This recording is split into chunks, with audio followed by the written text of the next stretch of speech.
Nurse হয়ে doctor করতে এসো না, আমি যেটা অর্ডার করেছি সেটাই করো। নার্স মেয়েটা কিছুক্ষণ চিন্তা ভাবনা করে বলল, স্যার, পেশেন্টের গার্ডিয়ান বন্ডে সাইন না করলে অপারেশন করা সম্ভব নয়। পরবর্তীতে পেশেন্টের কিছু হয়ে গেলে হসপিটাল অথরিটিকে জবাবদিহি করতে হবে। পুলিশ কেস হওয়ার পাশাপাশি আপনার লাইসেন্স বাতিল হয়ে যাবে। আপনি হয়তো টাকার জোরে বেঁচে যাবেন, কিন্তু আমি আমার জবটা হারাতে চাই না। তুমি একটু বেশি বাড়াবাড়ি করছো না তোমা? বহু বছর যাবৎ এই প্রফেশনে আছি স্যার। এতগুলো বছরে যতটুকু অভিজ্ঞতা লাভ করেছি সেটা থেকে আমি নিশ্চিত অপারেশন করলে এই পেশেন্টের লাইফ রিস্ক হবে। মুভ অন করার চান্স নেই বললেই চলে। আমি বন্ডে সাইন করব। আর কিছু বলতে চাও? আপনি তো পেশেন্টের গার্ডিয়ান নন। অভিমন্যু কিছুক্ষণ চুপ থেকে বলল, ওকে, ঘন্টাখানেক পর অপারেশন হবে। আমি ইনসিয়ার বাবাকে কল করছি।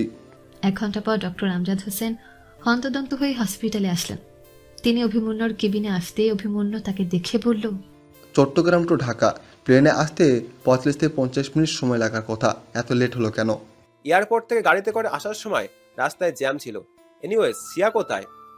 আমার মেয়ে ঠিক আছে তো? থাক, এত মেয়ে মেয়ে করে মিথ্যা ভালোবাসা দেখানোর প্রয়োজন নেই। আপনাকে ডেকেছি বন্ডে সাইন করার জন্য। সিয়ার অপারেশন আছে। অপারেশন? সিরিয়াস অবস্থা না হলে তো বন্ডে সাইন করার প্রয়োজন পড়ে না। কি হয়েছে সিয়ার? HIV সিয়াকে কিডন্যাপ করেছিল। সিয়া হাতের শিরা কেটে সুইসাইড অ্যাটেম্প করার চেষ্টা করেছে। হাতের শিরা একটু বেশি কেটে গেছে, এতে প্রচুর ব্লাড লস হওয়ার সিয়ার অবস্থা ভালো না। ব্লাড ব্যাঙ্কে AB+ ব্লাড নেই। 1 ব্যাগ পেয়েছিলাম, টেম্পোরারি 1 ব্যাগ দিয়ে কাজ চালিয়ে নিয়েছি, কিন্তু এখনও মিনিমাম 1 ব্যাগ ব্লাড দরকার। সিয়ার জ্ঞান ফিরছে না। বেলার দিলেই তো হয়ে যায়, অপারেশন কিসের? সিয়া 2.5 মাসের প্রেগনেন্ট। অ্যাবর্শন করার জন্য আপনাকে বন্ডে সাইন করতে হবে। আপনার পারমিশন না পেলে অপারেশন করলে ঝামেলায় ফেসে যাব। আমি সিয়ার সাথে দেখা করতে চাই। আসুন। আমজাদ হোসেন অভিমন্যুর সাথে সিয়ার কেবিনে আসার পর সিয়ার অবস্থা দেখে থমকে গেলেন। তিনি গম্ভীর কণ্ঠে বললেন, সিয়ার রিপোর্ট কোথায়? Take this. আমজাদ চৌধুরী ইনসিয়ার রিপোর্ট দেখে, অ্যাবর্শন করার প্রয়োজন নেই। আমার মেয়ে ইল্লিগালভাবে প্রেগনেন্ট হয়নি, সে অ্যাবর্শন করাতে হবে। ওর হাজবেন্ড আছে। আয়ান চৌধুরী কখনো নিজের সন্তানকে মারতে রাজি হবে না। এক্সকিউজ মি, আপনি হয়তো বা ভুলে যাচ্ছেন আমি আপনাকে কি বলেছিলাম। ড্যাডির সাথেও কথা হয়েছে আমার, ড্যাডিও পারমিশন দিয়েছে।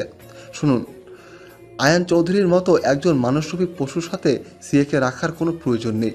যা হওয়ার হয়েছে, এখন আপনার উচিত বাবার দায়িত্ব পালন করা। বাবা হয়ে আপনি অবশ্যই চাইবেন না মেয়ে খারাপ থাকুক। অনেক তো বঞ্চনা, দুঃখ, কষ্ট সহ্য করলো, এবার অন্তত ওকে ভালো থাকার সুযোগ করে দিন। কি বলতে চাইছো তুমি? আমি ক্লিয়ার কাট কথা বলতেই পছন্দ করি। দেখুন, আয়ান চৌধুরী ভালো কি খারাপ সেটা দেখার প্রয়োজন নেই। তার মেইন পরিচয়, সে একজন মাফিয়া। প্রায় সব রকম ইল্লিগ্যাল কাজের সাথে ইনভলভ সে। আয়নের কারণে সিয়ার কিন্তু লাইফ রিস্ক রয়েছে। আজ HIV আয়নের উপর প্রতিশোধ নেওয়ার জন্যই সিয়াকে কিডন্যাপ করেছিল। HIV কতটা ভয়ঙ্কর লোক সেটা আপনিও খুব ভালো করে জানেন। তাই আমি চাই না সিয়া আয়নের সাথে থাকুক। আমি অনেক আগে গ্যাংয়ের সাথে ছিলাম, কিন্তু বিগত 5 বছর যাবৎ আমি সেই রাস্তা ছেড়ে দিয়েছি। অ্যাজ এ ডক্টর হিসেবে আমার ইনকাম খুব একটা খারাপ না। আমি চাই সিয়াকে বিয়ে করে অন্য দেশে সেটেল হয়ে যাব। এতে সিয়াও ভালো থাকবে আর আমিও। এর সাথে অ্যাবর্শনের কি সম্পর্ক? আমি আয়নের অংশ নিজে কেন বহন করব? আয়ন চৌধুরী কোনো চিহ্নই আমার চোখের সামনে রাখতে চাই না। আজকে সিয়ার অ্যাবর্শন করে ইমার্জেন্সি ফ্লাইটে করে দেশ ত্যাগ করবো আমি। এমন জায়গায় যাইব আয়ন চৌধুরী হাজার চেষ্টা করেও আমাদের খুঁজে পাবে না। সিয়াটা কোনোদিনও মেনে নেবে না। ওর ছোট বাচ্চা আছে, ভুলে যেও না। 1 দিন, 2 দিন, 3 দিন, এরপর ঠিকই সব মেনে নেবে। আর আমাদের একটা বেবি হয়ে গেলে সে আগের ছেলের কথা ঠিকই ভুলে যাবে। স্বার্থপরতার ফল ভালো হবে না অভিমন্যু। সিয়াকে আর 5টা মেয়ের মতো ভেবো না। স্বার্থপরতা? এই কথাটা আপনার মুখে মানায় না। আমি তো নিজ স্বার্থের জন্য কাছের কাউকে মার্ডার করছি না। সিয়ান ওর বাবা আয়ান চৌধুরীর কাছে ভালোই থাকবে। আর এই অনাগত সন্তানের কথা তো কেউ জানেই না, তাকে সরিয়ে দিলে কিছুই হবে না। কিন্তু আপনি তো স্বার্থের জন্য নিজের ভালোবাসার মানুষকে মার্ডার করে দিয়েছেন। ইভেন নিজের সন্তানকে পর্যন্ত অনাথ আশ্রমে রেখে এসেছিলেন। আপনার মতো স্বার্থপরতা আমিও করতে পারবো না। আর যাই হোক, স্বার্থের জন্য নিজের ভালোবাসার বলিদান কোনো দিনও না। অভিমন্যু, আওয়াজ নিচে। সত্য কথা বলছি বলে খুব গায়ে লাগছে, তাই না? আপনার মতো মানুষ তো ভালোবাসার অর্থ জানে না। এনিওয়েজ, এখন আমার ভালোবাসাকে হত্যা না করে বন্ডে সাইন করে দিন, এতে লাভটা আপনারই হবে। আমি সিয়াকে পেয়ে গেলে আপনার হেল্প করব, ভবিষ্যতে সব কিছু ঠিক হয়ে যাবে আপনার। ডক্টর আমজাদ নিশ্চুপ। আপনাকে কোনো অপশন দিচ্ছি না আমি। আপনি চান বা না চান আপনাকে সাইন করতেই হবে। ইচ্ছা করলে আপনারই লাভ, আর না হলে আমাকে জবরদস্তি করতে হবে, কিন্তু এতে আপনার কোনো প্রফিট হবে না। নাও ইউর চয়েস। ডক্টর আমজাদ কিছুক্ষণ চুপ থেকে বললেন, বন্ড পেপার কোথায়? সিআর ফাইলের মধ্যেই আছে, চুপচাপ সাইন করে দিন। আমি ওটি থেকে আসছি। আর হ্যাঁ, একদম চালাকি করার চেষ্টা করবেন না, এটা আপনার এরিয়া নয়, সো বি কেয়ারফুল। ইনসিয়াকে স্ট্রেচারে করে ওটিতে নিয়ে যাওয়া হচ্ছে, ঠিক তখনই কেউ একজন স্ট্রেচারটা শক্ত করে ধরতেই সেটা আটকে গেল। Nurse, doctor Amjad Hossain, caretaker সবাই অবাক হয়ে তাকিয়ে আছে। দেখে মাফিয়া এসি দাঁড়িয়ে আছে। মাফিয়া এসি অর্থাৎ আয়ান চৌধুরীকে দেখার পর অধরগণে রহস্যময় হাসি ফুটে উঠল ডক্টর আমজাদ হোসেনের। আয়ানের হাতের ইশারায় মবিন সহ তাদের গ্যাংয়ের আরও কয়েকজন ছেলেপেলে রিভলভার বের করতেই উপস্থিত সকলেই ভয় পেয়ে গেল। আয়ান চুপচাপ ইনসিয়াকে পাঁজা কোলে নিয়ে সেখান থেকে প্রস্থান করলো। এতগুলো গুন্ডার হাতে রিভলভার দেখে ভয় কেউ কিছু বলার সাহস পায়নি। আয়ান দলবল নিয়ে চলে যাওয়ার পর সবাই চেঁচামেচি শুরু করলো। চেঁচামেচি শুনে অভিমন্যু ওটি থেকে বাইরে এসে বলল, কি হয়েছে? এত চেঁচামেচি কিসের? সিয়াকে নিয়ে তাড়াতাড়ি এসো, দেরি হয়ে যাচ্ছে। স্যার, কি হলো? দেখো, বন্ডে কিন্তু সাইন করা হয়ে গেছে, তাই বাজে বকতে শুরু করো না আবার। স্যার, মাফিয়া এসি এসে পেশেন্টকে নিয়ে চলে গেছে। সবার হাতে বন্দুক ছিল জন্য আমরা কিছু করতে পারিনি। নার্সের কথা শুনে অভিমন্যু স্ট্রেচারের দিকে তাকিয়ে দেখে সিয়া সেখানে নেই, এমনকি আমজাদ হোসেন সেও এখানে অনুপস্থিত। রাগে ক্ষোভে তৎক্ষণাৎ অভিমন্যু স্ট্রেচারটা লাথি দিয়ে ফেলে দিল। গাড়ি ড্রাইভ করছে আয়ান চৌধুরী, ব্যাক সিটে ইনসিয়াকে নিয়ে বসে আছেন ডক্টর আমজাদ হোসেন। ইনসিয়ার মাথাটা তার গোলে। আমজাদ হোসেন সযত্নে পরম ভালোবাসায় মেয়ের মাথায় হাত বুলিয়ে দিচ্ছেন। তুমি ঠিক সময়ে না আসলে আমার মেয়ের অনেক বড় ক্ষতি হয়ে যেত আয়ান। তোমাকে অসংখ্য ধন্যবাদ আমার মেয়ের জীবন বাঁচানোর জন্য। আয়ান কিছু বলছে না। আচ্ছা, তুমি এত তাড়াতাড়ি আসলে কিভাবে বলো তো? আমি তোমাকে কল করার 10 মিনিটের মধ্যে চলে এসেছো। সিয়াকে কোন হসপিটালে অ্যাডমিট করলে বেশি ভালো হবে? প্রয়োজন নেই, ওকে এখন এক ব্লাড দিতে হবে, আর নিয়মিত মেডিসিন নিলেই চলবে। এগুলো বাড়িতে করাও সম্ভব। ওকে, আপনাকে কোথায় নামিয়ে দিব বলুন। আমি আমার মেয়ের সাথে থাকতে চাই, প্লিজ না করো না আয়ান। আমি আমার মেয়েটাকে এই অবস্থায় ছেড়ে যেতে পারবো না। আপনার মুখে এসব মানায় না। সরি, আমি জানি তোমাদের সবার চোখেই আমি অপরাধী। মানছি আমি শিয়ার মায়ের মার্ডার করেছিলাম, শিয়াকে অরফানেজে রেখেছিলাম, কিন্তু বিশ্বাস করো আমি আমার মেয়েকে অনেক ভালোবাসি। ওকে অরফানেজে না রাখলে আমার ওয়াইফ রুবিনা ওকে বাঁচতে দিত না, তাই বাধ্য হয়ে এই কাজ করেছিলাম। কিন্তু আমি শিয়ার প্রতি বাবার দায়িত্ব ঠিকই পালন করেছি। প্রতি মাসে শিয়ার ভরণ পোষণের খরচ অরফানেজে দিয়ে দিতাম, যাতে আমার মেয়েটার কোনো রকম অসুবিধা না হয়, ভালো খেতে পারে, পড়তে পারে। ওর পড়াশোনার সকল খরচাও আমি বহন করেছি। প্রকাশ্যে তো সম্ভব হয়নি, কিন্তু আড়াল থেকে যতটুকু সম্ভব করেছি। শিয়া বড় হওয়ার পর ওকে কাছাকাছি রাখার জন্য কত প্ল্যান প্রোগ্রাম করে আমার হসপিটালে জব দিয়েছিলাম। আর পদে পদে তাকে অপমান করার এতটুকু সুযোগও কখনো মিস করতেন না। আর শেষমেশ তো জব থেকে বের করার জন্য ইনডিরেক্টলি অনেক কাহিনীও করলেন। আমি সবসময় শিয়ার সাথে খারাপ আচরণ করেছি, যাতে ওর মনে আমার জন্য ভালো ধারণা সৃষ্টি না হয়। আমি ভয় পেতাম আমার সাথে বেশি ভালো সম্পর্ক তৈরি হলে ওর মনে আমাকে নিয়ে সন্দেহ সৃষ্টি হতে পারে, আমাকে চিনে যেতে পারে। শিয়া যে পরিমাণ জেদি মেয়ে, ওর মনে একবার সন্দেহ বাসা বাঁধলে ও সেটা শেষ পর্যন্ত যাবে। আরেকটা বিষয় হলো, রুবিনা যদি কোনোভাবে শিয়াকে চিনে যায়, তাহলে ওর লাইফ রিস্ক হওয়ার সম্ভাবনা আছে। আর শিয়াকে জব থেকে বার করার জন্য ওরকম করার যথেষ্ট কারণ আছে। আমি জানতাম অভিমন্যু শিয়াকে পছন্দ করে। অভিমন্যু ছেলেটা খুব একটা সুবিধার নয়, তোমাদের বিয়ের বিষয়টা ওর কানে গেলে বড়সড় কিছু ঘটাবে, এটা ভালো করেই জানতাম। তাই আমি চেয়েছিলাম তোমরা নিজে থেকে বেরিয়ে যাও। আমি তো এমনিতেই একজ পাপিষ্ট খারাপ মানুষ, আবারও না হয় একটু খারাপ হলাম। অভিমন্যুর থেকে সেভ করার জন্য তোমাকে হসপিটাল থেকে বের করেছিলাম আমি। তখন তোমার মেমোরি ছিল না, চাইলেও তুমি কোনো অ্যাকশন নিতে পারতে না, তাই এত প্ল্যান করা। সব বুঝলাম। এত বছর পরেও অভিমন্যু আমার মেয়েটার পিছু ছাড়েনি। আজকে জবরদস্তি শিয়ার অ্যাবর্শন করিয়ে ওকে নিয়ে দেশ ছাড়তে চেয়েছিল। ইনশিয়াল লাইফ রিস্ক আছে জেনেও সে জিদের বসে এরকম একটা জঘন্যতম খারাপ কাজ করতে যাচ্ছিল। আমি একজন বাবা হয়ে এরকমটা হতে দিই কি করে? আমি জানি আমার মেয়ের জন্য তুমিই পারফেক্ট। শিয়া তোমার কাছেই ভালো থাকবে, তাই তোমাকে কল করেছিলাম। জীবনে মেয়ের জন্য করা এটাই আপনার প্রথম ভালো কাজ। এনিওয়েজ, কোথায় নামের বলুন? আপনাকে বাড়ি নিয়ে যাওয়া সম্ভব না। সুস্থ না হওয়া পর্যন্ত আমি শিয়ার সাথে থাকতে চাই। আয়ান, প্লিজ আমাকে ফিরিয়ে দিও না। ঠিক আছে।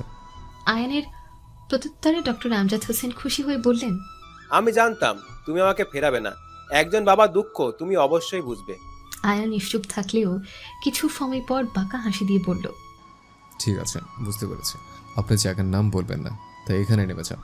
এখান থেকে অনায়াসে গাড়ি পেয়ে যাবেন আপনি। আয়ানের কথাগুলো শুনে মুহূর্তে চোখের হাসি মিলিয়ে গেল আমজাদ হোসেনের। তিনি চোপসানো মুখে বলতে শুরু করলেন, আয়ান, এরকমটা তুমি করো না। তুমি নিজেও তো একজন বাবা, তোমার তো বোঝা উচিত আরেকজন বাবার দুঃখ। বুঝতে পারছি বলেই তো নেমে যেতে বলছে। আপনার মতো লোক কারোর বাবা হওয়ার যোগ্য না। শুধুমাত্র ভরণ পোষণের খরচ দিলেই বাবা হওয়া যায় না, বাবার দায়িত্ব শেষ হয়ে যায় না। আপনি কোনোদিন সিয়ার বাবা হয়ে উঠতে পারেননি। আপনার মতো মানুষেরা নিঃস্বার্থ ছাড়া আর কিছুই বোঝে না। এরা যে কাজে যুক্ত হয় সব কিছুর পেছনেই কোনো না কোনো স্বার্থ থাকে। ঠিকই বলেছো। সত্যি বলতে আমারও স্বার্থ আছে এখানে। আমি নিজের স্বার্থের কারণে তোমাকে এত রিকোয়েস্ট করে যাচ্ছি। কি স্বার্থ জানো? মেয়েকে ভালোবাসার স্বার্থ। আমাকে কখনোই ইমোশনালি কনভিন্স করতে পারবেন না আপনি। তা বৃথা চেষ্টা করে কথা অপচয় করা নিষ্প্রয়োজনীয়। আয়ান, মানুষকে সন্দেহ করা তোমার অভ্যাসে পরিণত হয়েছে দেখছি। আপনি যে এত কাহিনী করছেন আমার বাড়ির লোকেশনে জেনে তার ভেতরে যাওয়ার জন্য, এটা আমি খুব ভালো করে বুঝতে পারছি। যাই হোক, আপনার পেছনে এত কথা খরচ করার কোনো ইচ্ছে আমার নেই। আপনি দ্রুত গাড়ি থেকে নেমে যান। সসম্মানে আমার প্রপোজাল অ্যাকসেপ্ট না করলে আমাকে কিছু করতে হবে। আর আমি নিজ উদ্যোগে কিছু করলে সেটা আপনার জন্য মঙ্গলকর হবে না, এটা নিশ্চিত থাকুন। আমজাদ হোসেন আর কোনো কথা না বলে চুপচাপ গাড়ি থেকে নেমে গেল। আমজাদ চৌধুরী নেমে যাওয়ার পর আয়ান চৌধুরী তৎক্ষণাৎ গাড়ি ঘুরিয়ে উল্টো দিকে চলে গেল। ইনসিয়ার জ্ঞান ফিরতে সে নিজেকে আয়ান চৌধুরী ও তার বেডরুমে আবিষ্কার করল। বাচ্চা সিয়ান ইনসিয়াকে জড়িয়ে ধরে ঘুমিয়ে গেছে। ইনসিয়া মুচকি হেসে সিয়ানের কপালে চুম্বন করে বসতে নিলে পুরো শরীর ও হাতে ব্যথা অনুভব করল। মাথাতেও তীব্র যন্ত্রণা হচ্ছে তার। কিছুক্ষণ ভাবনা চিন্তা করার পর গতদিনের সব কথা মস্তিষ্কে আসতেই থ হয়ে গেল ইনসিয়া। সে নিজের বাম হাতের দিকে তাকিয়ে দেখে তার হাতে ব্যান্ডেজ করা। মুহূর্তেই ভয় এসে বাসা বাঁধল তার মনে। ইনসিয়া বিছানা থেকে নামতে মাথাটা ঘুরে উঠল। সে সাইড টেবিল ধরে নিজেকে সামলে নিল। এরপর ধীর পায়ে কয়েক ধাপ এগোতেই সে দেখতে পেল আয়ান চৌধুরী বেলকানিতে বিন ব্যাগ সোফায় বসে থেকে ড্রিঙ্ক করছে। ইনসিয়া সেখানে আসতে আয়ান চৌধুরী এক নজর তার দিকে তাকিয়ে শান্ত কণ্ঠে বলল, বসো। ইনসিয়া মাথা নিচু করে বলল, আই এম সরি, আমি বুঝতে পারিনি এরকম একটা ঘটনা ঘটে যাবে। বসতে বললাম তো। ইনসিয়া বসার পর আয়ান চৌধুরী তাকে নিজের বাহু ডোরে টেনে নিল। মদের তীব্র গন্ধে নাক সিটকে ফেলল ইনসিয়া। আয়ান বিষয়টা বুঝতে পেরে তাকে ছেড়ে কিছুটা দূরে সরে বসল। এরপর শান্ত কণ্ঠে বলল, এখানে অপেক্ষা করো, আমি শাওয়ার নিয়ে আসছি। আয়ান উঠে দাঁড়িয়ে যাওয়ার জন্য উদ্যত হতে ইনসিয়া তার হাতটা চেপে ধরল। আয়ান তার দিকে তাকালে ইনসিয়া মৃদু কণ্ঠে বলল, খুব রাগ করেছেন তাই না? আয়ান চৌধুরী কোনো উত্তর না দিয়ে নিজের হাতটা ছাড়িয়ে সেখান থেকে চলে আসলো। আয়ান যাওয়ার পর ইনসিয়া খেয়াল করে দেখল এখানে শুধুমাত্র একটা বিয়ারের বোতল ও বেশ অনেকগুলো সিগারেটের পোড়া অংশ পড়ে আছে। ইনসিয়া বোতলটা হাতে নিয়ে নাকের সামনে ধরতেই গন্ধ সহ্য করতে না পারায় তৎক্ষণাৎ সে বোতলটা রেখে দিল। দীর্ঘশ্বাস ছেড়ে বেলকানির গ্রিল দিয়ে আকাশের দিকে তাকিয়ে রইল সে। বেশ কিছুক্ষণ পর আয়ান চৌধুরী বেলকানিতে এসে ইনসিয়ার পাশে বসল। ইনসিয়া কিছু বলার পূর্বেই আবারও তাকে নিজের বাহু ডোরে জড়িয়ে নিল আয়ান চৌধুরী। শুদ্ধ গোসল করা আয়ানের ঠান্ডা শরীরের সংস্পর্শে বেশ ভালো লাগছে ইনসিয়া। সে আরও ভালোভাবে আয়ানের সঙ্গে নিজেকে জড়িয়ে নিয়ে শান্ত গলায় বলল, আজ শুধুমাত্র একটা বোতল শেষ করলেন যে? তোমার পছন্দ নয় তাই। তাহলে এতগুলো সিগারেট? তোমার পছন্দ তাই। তুমি তো সিগারেটের গন্ধ ভালোবাসো সিয়া। ভালোবাসি, কিন্তু সিগারেট স্বাস্থ্যের জন্য হানিকারক। এতে ক্যান্সার সহ নানা ধরনের প্রাণঘাতী রোগের সৃষ্টি হতে পারে। একটা খান, এটাও ঠিক নয়, তবে খুব বেশি ক্ষতি হবে না। কিন্তু আপনি যদি এত এত সিগারেট টানেন তাহলে তো সমস্যা। আমি আপনাকে হারাতে চাই না মিস্টার চৌধুরী। আমি আপনাকে অনেক ভালোবাসি। আমার সব কিছু যে আপনি, আপনি ছাড়া আমার কিচ্ছু নেই। আয়ান মুচকি হেসে প্রশ্ন করলো, শুধু আমি? সিয়ান কি দোষ করলো? আপনি আমার কাছে বিশ্বব্রহ্মাণ্ড, আর সিয়ান আমার পৃথিবী। সিয়ানের থেকেও আমার কাছে বেশি দামি আপনি। কেন জানেন না? একসময় আমার সন্তানও হয়তো বা আমাকে ছেড়ে চলে যাবে, আমাকে নিয়ে বিরক্ত বোধ করবে, কিন্তু আপনি আমার ভালোবাসা, আমার স্বামী। আপনার সঙ্গে নিশ্চিন্তে আমি সারাটা জীবন অনায়াসে কাটিয়ে দিতে পারবো। এমনকি মৃত্যুর পর পরকালও আমরা একসঙ্গে থাকবো। সন্তান, আত্মীয় স্বজন কারো উপরেই আস্থা রাখা যায় না, তবে স্বামী নামক শব্দটা এমনই একটা বিশ্বস্ত ব্যক্তিত্ব যার কাছে একজন মেয়ে সবচেয়ে বেশি নিরাপদ বোধ করে, চোখ বন্ধ করে তার উপর আস্থা রাখতে পারে। একজন মেয়ের জীবনে সবচেয়ে প্রিয় ও বিশ্বস্ত মানুষ হলো তার স্বামী, এরপর সন্তান, তারপর তার বাবা মা। তবে সব স্বামী ভালো হয় না। স্বামী নামক মানুষের কাছেও মেয়েরা নিরাপদ। যারা এরকম হয় তারা তো প্রকৃতপক্ষে স্বামী হওয়ার যোগ্যতাই রাখে না। শুধুমাত্র বিয়ে করে বউকে ঘরে তুললেই স্বামী হওয়া যায় না। একজন আদর্শ স্বামীর অনেক দায়িত্ব, কর্তব্য থাকে। একজন আদর্শ স্বামী কখনোই জেনে বুঝে তার স্ত্রীর খারাপ করে না। ইনসিয়ার কথার আর কোনো প্রত্যুত্তর করল না আয়ান চৌধুরী। দুজনের মধ্যে কিছুক্ষণ নীরবতা বজায় রেখে ইনসিয়া বলল, আপনি গত রাতের বিষয়ে কিছু বলছেন না যে? আপনার এই নীরবতা আমাকে আরও উতলা করে তুলেছে। আপনি কি খুব রেগে আছেন আমার উপর? তুমি কি নিজের হেলথ কন্ডিশনের কথা জানতে সিয়া? ইনসিয়া কিছুক্ষণ চিন্তা ভাবনা করার পর বলল, আমার কি কিছু হয়েছে? খারাপ কিছু কি? চুপ থাকবেন না প্লিজ, বলুন না। আয়ান প্রসঙ্গ বদলে বলল, বারে তোমার কি কাজ ছিল? আমায় ফলো করছিলে? ইনসিয়া ফুঁস করে নিঃশ্বাস ছেড়ে বলতে শুরু করলো, আসলে আমি আপনাকে নিয়ে ইনভেস্টিগেশন করতে গিয়েছিলাম। আপনি তো সবসময় বলেন চোখের দেখা নাকি সবসময় সত্যি হয় না, দেখার বাইরেও অনেক কিছু থাকে। তবে আপনার বাহিক্য দিকগুলো সব সময় খারাপটাই প্রমাণ করে। এর ফলে অনেক ভুল বোঝাবুঝি হয়েছে আমাদের মধ্যে। তবে আমি বিশ্বাস করি আপনি বাস্তবে মোটো সেরকম নন যেরকমটা আপনি দেখান। আপনাকে জিজ্ঞাসা করলেও তো সঠিকভাবে কোনো উত্তর দেন না। আপনি, মৃদুল স্যার, নাজমানটি, আপনারা সবাই সব সময় বলেন আমি নিজেই যেন সত্যিটা খুঁজে বের করি। তাই সত্যতা জানার মিশনে নেমেছিলাম। তবে যতটুকুই জেনেছি যথেষ্ট। নতুন করে আমি আর কোনো কিছু জানতে চাই না, কারণ আমি বুঝতে পেরেছি আপনার দ্বারা কোনো নিরপরাধ মানুষের ক্ষতি হয় না।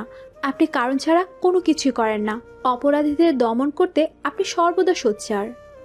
ইনসিয়া কিছুক্ষণ পর আবার বলে, তবে আপনার কাছে আমার একটা বিষয় প্রশ্ন আছে, সন্দেহ বা অবিশ্বাস নয়। আমি শুধু এইটা জানতে চাই আপনি মিথ্যে কেন বলছেন আমাকে? আয়ান ইনসিয়ার দিকে প্রশ্নসূচক চাহনিতে তাকালে ইনসিয়া বলতে শুরু করলো, আপনার কাছে যখন জেসি ম্যামের পরিচয় জানতে চেয়েছিলাম তখন ওকে বেড পার্টনার কেন বলেছিলেন? সে তো শুধুই আপনার ফ্রেন্ড।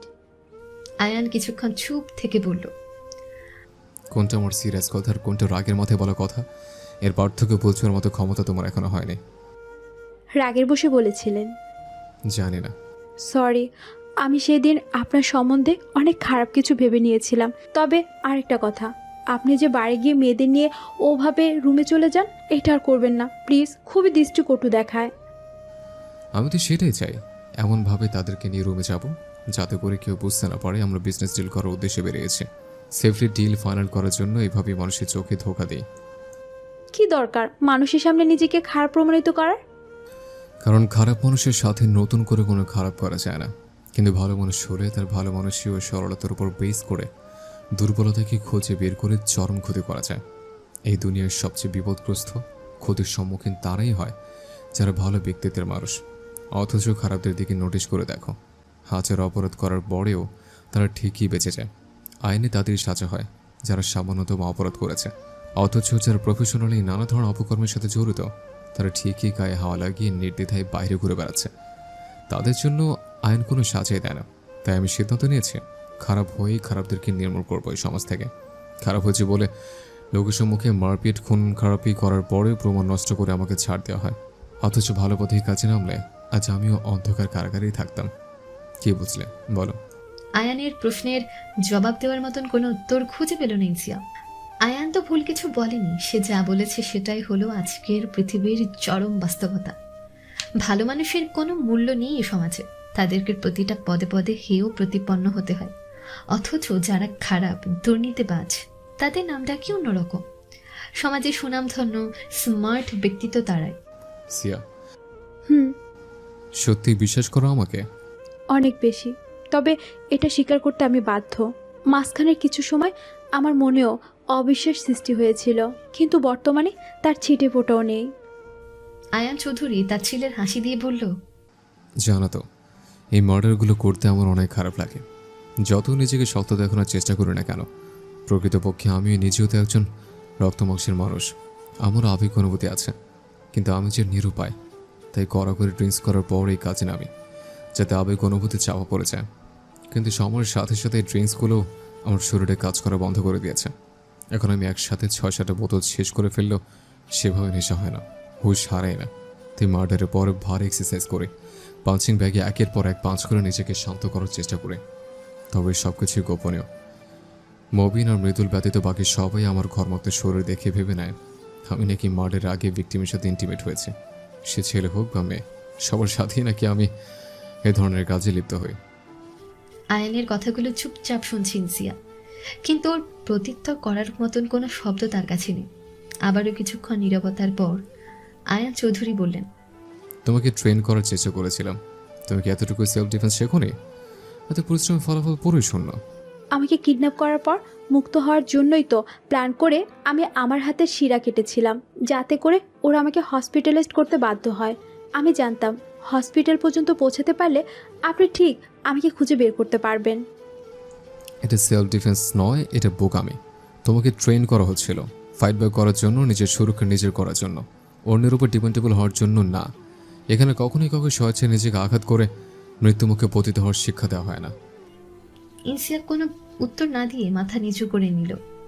আয়ান ফের বলতে শুরু করলো, একজন নার্স হওয়ার পরেও কত রোগী শিরা কাটলে সেফ থাকবে সেটা বুঝো না তুমি? এমনভাবে শিরা কেটেছ যে ব্লিডিং বন্ধ করা প্রায় অসম্ভব হয়ে দাঁড়িয়েছিল। মৃত্যুর সাথে লড়াই করে বেঁচে ফিরেছে তুমি। সবাইকে টেনশনে ফেলতে কি ভালো লাগে তোমার? কিডন্যাপাররা না হোক, মৃত্যুর সাথে লড়াই তো করেছি, আবার বেঁচেও ফিরেছি। এত কথা শোনানোর কি আছে? এসব কারণেই আমি তোমাকে সেলফ ডিফেন্সের ট্রেনিং দিতে চেয়েছিলাম, যাতে করে যে কোনো বিপদে তুই নিজেকে সেভ করতে পারো। কিন্তু তুমি তো এরপর আর কখনো এরকম হবে না, কথা দিচ্ছি। এবার থেকে মনোযোগ দিয়ে গুরুত্ব সহকারে ট্রেনিং নিব আমি। সেটার আর কোনো প্রয়োজন নেই, ভবিষ্যতে কখনো ভেবে দেখা যাবে। কিন্তু কেন? বিশ্বাস করুন, আমি আর এরকম করব না। কালকে বিশেষ একজনের সাথে মিট করাবো তোমাদের। এরপর সিয়ানো তোমাকে আমেরিকা পাঠিয়ে দেবো। Safety first priority. আমেরিকা? কি বলছেনটা কি এসব? সেফটির জন্য বাহিরের দেশে কেন যেতে হবে? আচ্ছা, তোমাকে যে বা যারা কিডন্যাপ করেছিল, তোমার কি তাদের ফেস মনে আছে? দেখলে চিনতে পারবে তো? আপনি কিন্তু আমার প্রশ্নের উত্তর দিলেন না। আমার প্রশ্নের উত্তরটা আগে দাও, তারপর না হয় তোমারটা। চেহারা দেখিনি, মুখটা মাফলার দিয়ে ঢাকা ছিল।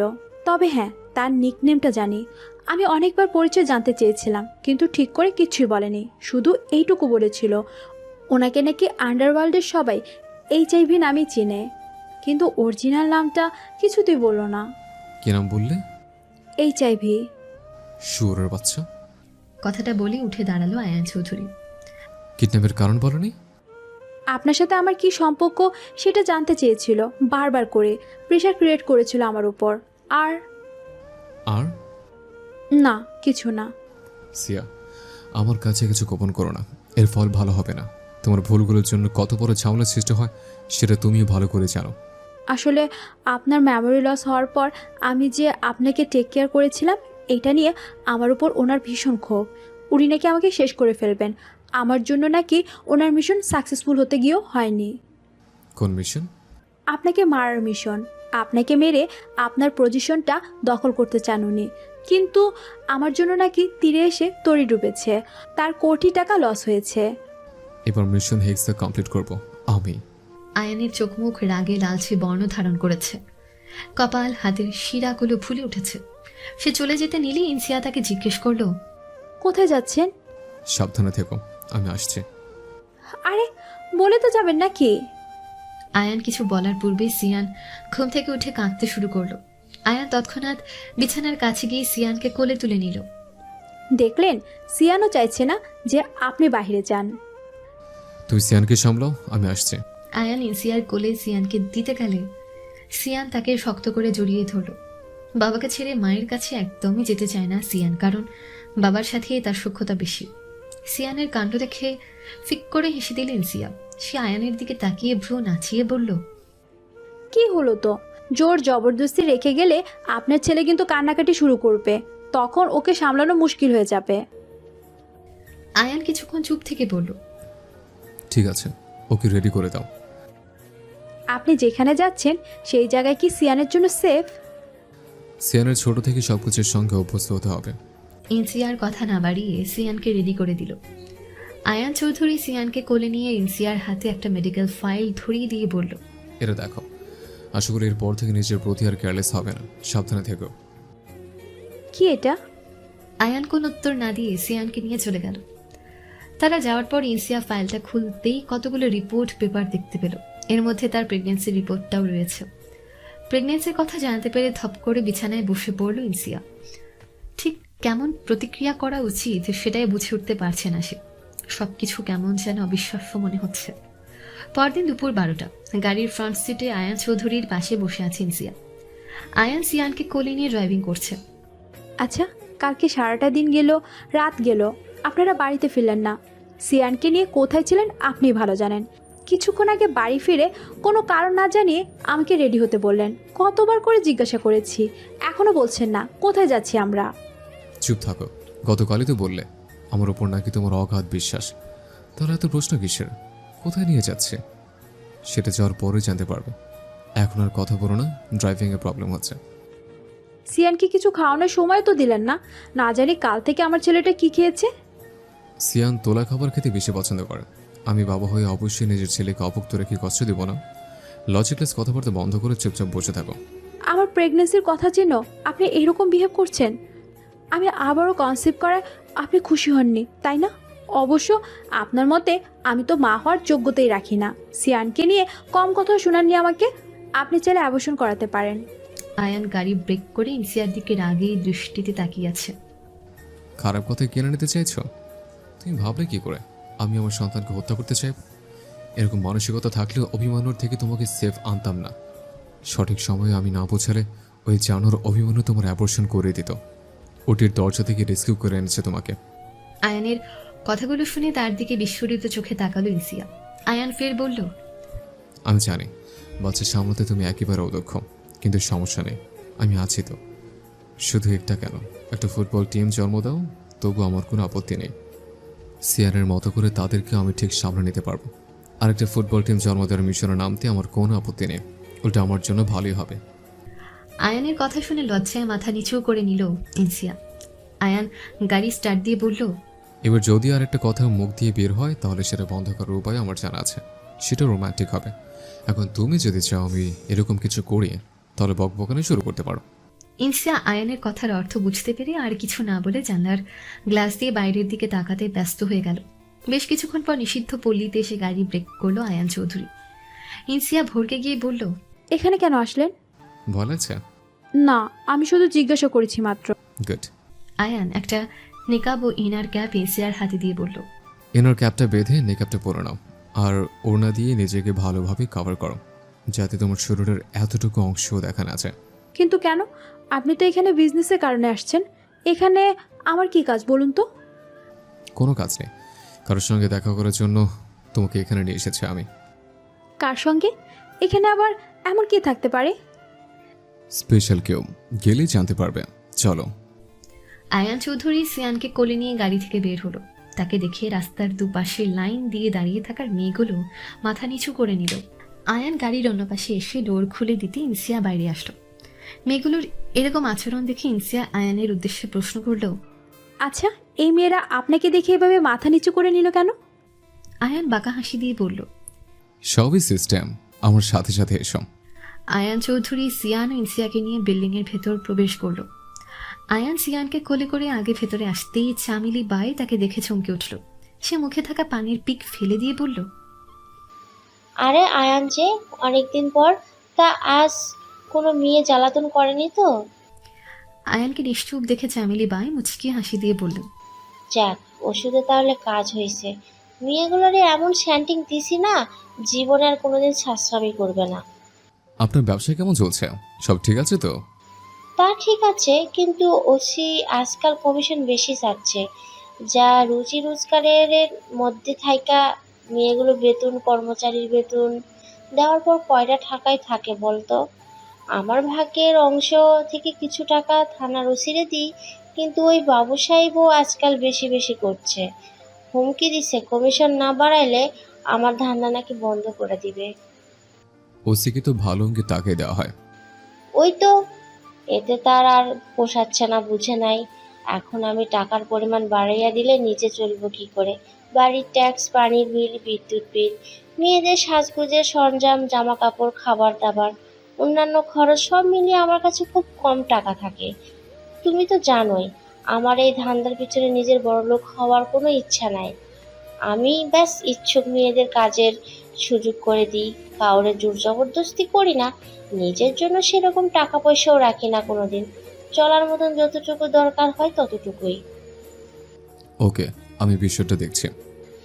একটু দেখো, মাঝে মধ্যে এসে যেভাবে হুমকি ধামকি দিয়ে যাচ্ছে, কবে না জানি সত্যি সত্যি আমার ধান্দা বন্ধ করে দেয়। দুশ্চিন্তা করবেন না মাঠান, আমি থাকতে আপনার এই কোঠি কোনোদিন বন্ধ হবে না। কারণ এই কোঠি ও সমস্ত ওয়ার্কার্সদের মাথার উপরে আমার হাত রয়েছে, আর আমাকে টপকে আপনাদের ক্ষতি করার দুঃসাহস কারোর মধ্যে নেই। কিন্তু ওসি যে। আয়ান চৌধুরী হাত উঁচু করে চামেলি বাইকে থামিয়ে দিয়ে বলল, এক কথা ঘুরে ফিরে বলে সময় নষ্ট করার কি প্রয়োজন? একবার বলেছেন, শুনেছে, আমি বধির নই। আয়ানের কথা শুনে মাথা নিচু করে নিলেন চামেলি বাই। আয়ান চৌধুরী ফের কিছু বলতে যাবে, কিন্তু সিয়ান তার মুখে হাত দিয়ে জ্বালাতন করায় আয়ান ইনসিয়াকে ডাক দিল। ইনসিয়া সিয়ানকে কোলে নেওয়ার পর আয়ান চামেলি বাইয়ের উদ্দেশ্যে বলতে শুরু করলো, একটা কথা বারবার রিপিট করা আমার একদম পছন্দ নয়। আমি যখন বলেছি বিষয়টা দেখব, সুতরাং সাথে সাথে এই টপিকটা বাদ দিতে হবে। ছোট থেকে আমাকে চেনেন, আমার সাথে কাজ করছেন, অথচ নিয়মগুলো এখনো করায়ত্ত করতে শেখেননি। ভুল হয়ে গেছে, আসলে বিষয়টা নিয়ে আমি অতিরিক্ত চিন্তায় আছিলাম।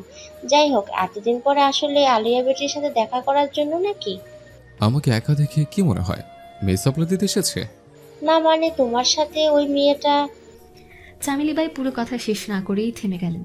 আয়ান কিছু বলবে তার পূর্বেই কামনা নামের একজন মেয়ে সেখানে উপস্থিত হয়ে ইনসিয়ার দিকে তাকিয়ে বলল, নতুন মেয়ে বুঝি? তাই এরকম প্যাকেট হয়ে এসেছো কেন? একটু সেজে গুজে আসলেই হতো। এই জায়গায় প্যাকেট হয়ে থাকার কোনো সুযোগই নেই। চামেলি বাই কামনার দিকে তাকিয়ে ফিসফিস করে চুপ করতে বললেও কোনো লাভ হলো না। কামনা সেদিকে লক্ষ্য না করে নিজের মতোই বলতে শুরু করলো, আবার বাচ্চা ফ্রিতে দেখছি। আহারে বাবুটা, এই বাবুর জন্য এই পথে আসতে চাইছো তাই না? স্বামী তাড়াই দিচ্ছে নাকি? রোজগারের টাকা দিয়ে স্বামীরে টানবে? কামনার মুখ থেকে ধরনের কথা শুনে ইনসিয়া ছলো ছলো চোখে আয়ানের দিকে তাকালো। আয়ান চৌধুরী ইনসিয়ার হাতটা শক্ত করে ধরে চামেলি বায়ের উদ্দেশ্যে দাঁতে দাঁত চেপে বলতে শুরু করলো, ওয়ার্নিংয়ে কাজ হয় না দেখছেন, এবার কাজও করে দেখাতে হবে। চামেলি বাই উঠে এসে আয়ানের বাইরের কাছে বসলেন। আয়ান পিছু হটে বলল, আমি চাই না বয়সে বড় কোনো মানুষ আমার পায়ে পড়ুক। আর মেয়েগুলোকে এই ট্রেন্ড করেছেন আপনি, তাদের বলা উচিত ছিল আমি এখানে আসলে কোনো মেয়ে যেন আমার সামনে উপস্থিত না হয়। ব্যবসা করার সুযোগ করে দিয়েছে, মানে এই নয় যে আমাকে এখানে এসে সব কিছুর সম্মুখীন হতে হবে। বারবার করে ওয়ার্নিং দেওয়ার পরেও একই ভুল কী করে হয়? আয়ানের মুখের দিকে তাকিয়ে চামেলি বাই বেশ বুঝতে পারছে আয়ান কতটা ক্ষিপ্ত। তিনি কামনার দিকে তাকিয়ে রাগিয়ে কণ্ঠে বললেন, এখনো হা করে তাকিয়ে আছিস কেন? যা গিয়ে পায়ে পড়ে ক্ষমা চা। কামনা বিষয়টা বুঝতে পেরে এগোতে নিলে আয়ান হাতের ইশারায় বাধা দিয়ে বলল, আমার কাছে নয়, সিয়ার কাছে মাপ চাইতে বলুন। সিয়া ক্ষমা করবে নাকি করবে না সেটা তার ব্যাপার। তবে হ্যাঁ, আমি আর ছাড় দিচ্ছি না। আজকের পর থেকে এই মেয়েটাকে যেন কোঠিতে না দেখে, যদি থাকে তাহলে আমি নিজ উদ্যোগে আপনার ধান্দার তরণীতে নামাবো। আয়ান মাফ করে দাও, আমি এটা বুঝতে পারিনি, একটা ভুল হয়ে গেছে। এখানের প্রতিদিনই কোনো না কোনো ভুল হতেই থাকে, কিন্তু আজ যদি আমি কোনো অ্যাকশন না নিই তাহলে ভুল হওয়া কখনো বন্ধ হবে না। আয়ান। কামনা আয়ানের পায়ের কাছে বসে কান্না করে দিয়ে বলল, স্যার বিশ্বাস করেন, আমি বুঝতে পারিনি আমার কথায় আপনি এতটা রেগে যাবেন। আমার ভুল হয়ে থাকলে প্লিজ মাফ করে দিবে। আর কখনো এরকম হবে না। আমাকে এখান থেকে তাড়িয়ে দিবেন না প্লিজ। আমার যাওয়ার মতো কোনো জায়গা নেই, বিগত 12 বছর যাবৎ এখানেই আছি, দুটো পয়সা রোজগার করে খেয়ে পড়ে দিন ভালোই চলছে। এখন আপনি যদি আমাকে বের করে দেন তাহলে কোথায় যাব আমি? আমার মতো মেয়েকে কেউ কোনো জায়গা দিবে না, কাজ দিবে না। আয়ান কামনার কথায় কোনো রকম গুরুত্ব আরোপ করলো না। বাধ্য হয়ে কামনা ইনসিয়ার পা জড়িয়ে ধরে কাঁদতে শুরু করলো। এমন একটা পরিস্থিতির সম্মুখীন হয়ে ইনসিয়া বুঝে উঠতে পারছে না তার ঠিক কী করা উচিত। এখানে কি থেকে কি ঘটছে সেটাও তার মাথায় ঢুকছে না। ইনসিয়া যদি নিজ খেয়াল খুশি মোতাবেক কিছু বলে দেয় সেটা আয়ানের পছন্দ নাও হতে পারে। আয়ানের মতিগতি বোঝা দুষ্কর। সে আদৌ ইনসিয়াকে সিদ্ধান্ত নেওয়ার অধিকার দিয়েছে নাকি এর পেছনে অন্য কিছু আছে জানা নেই। সবকিছু ভাবনা চিন্তা করার পর ইনসিয়াও কোন উত্তর দিল না। চামেলি বাই চিৎকার করে একজনকে ডাকা আর কিছু সময়ের মধ্যে একজন মধ্যবয়স্ক লোক এসে কামনার হাত ধরে টানতে টানতে নিয়ে গেল।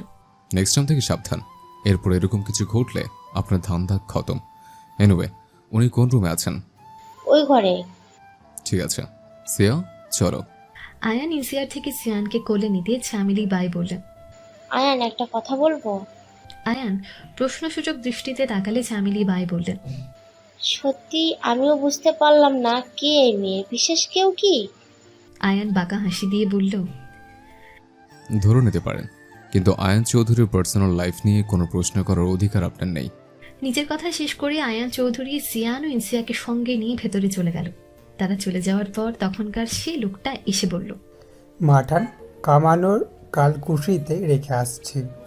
মেয়েটা কান্নাকাটি করতেছে। আচ্ছা কি হয়েছে কন্ত? আমিও তো বুঝলাম কি হইলটা কি। আয়ান আজ অকারণে খেপছে, কিন্তু যাই কোস, আজকে কামনার লাইগা অল্পের জন্য আমি বাইসে গেলাম। কৌতূহল নিয়ে আমি কোনো কথা কইলে এই ধান্দা এখনই বন্ধ হয়ে যাইতো। আচ্ছা মেয়েটাকে বলেন তো কি মনে হয় আপনার? কি জানি, আয়ানের বউ হওয়ার তো কথা না। এই ছামড়া বিয়ে করে সংসার করার মতন না, অন্য কাহিনী মনে হচ্ছে। আপনি বলে খোঁজ লাগাই। জীবন্ত কবরে যাওয়ার শখ হয়েছে তোর? আয়ানরে নিয়ে কৌতূহল না দেখে নিজের কামকাজে মনোযোগ দেগা, খেয়ে পড়ে বাঁচতে পারবি, যা। ইনসিয়াকে দরজার বাইরে রেখে সিয়ানকে কোলে করে ঘরের ভেতরে আসলো আয়ান চৌধুরী। আয়ানের মা আলিয়া বিছানায় বসে থেকে কাঁথা সেলাই করছিলেন। আয়ান চুপচাপ পেছন দিক থেকে সিয়ানকে বিছানার উপর ছেড়ে দিতেই সিয়ান হামাগুড়ি দিয়ে আলিয়ার কাছে আসলো। সে আলিয়ার খোলা চুলগুলো খামচে ধরে টানাটানি শুরু করতে আলিয়া ব্যথা পেয়ে ঘাড় কাত করে পেছনে ঘুরতেই দেখে একটা ফুটফুটে বাচ্চা তার লম্বা চুলগুলো ধরে টানাটানি করছে আর খিলখিলিয়ে হাসছে। এখানে এতটুকু একটা বাচ্চা দেখে চমকে উঠলেন আলিয়া। তিনি নিজের চুলগুলো কোনো মতে ছাড়িয়ে বাচ্চাটাকে কোলে নিতে বাচ্চা সিয়ান কান্না করে দিল। সিয়ানকে কান্না শুরু করতেই দেখেই আয়ান চৌধুরী তৎক্ষণাৎ আলিয়ার সামনে এসে সিয়ানকে কোলে নিল।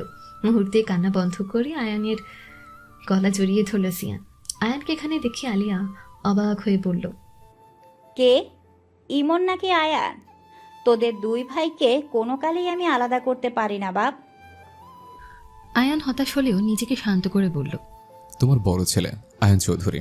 পরিচয় পেতেই আলিয়া বিছানা থেকে নেমে খুশি হয়ে বলতে শুরু করলো, এত তাড়াতাড়ি এলি ভাবতে অবাক লাগছে। এই কয়েক মাস আগে আসলি, আজ আবারও? কেন, আমি আসে তুমি খুশি হওনি? হব না কেন, কিন্তু অবাক হলাম। আমি কোনোদিন ভাবি নাই তুই এত তাড়াতাড়ি আবারও আসবি।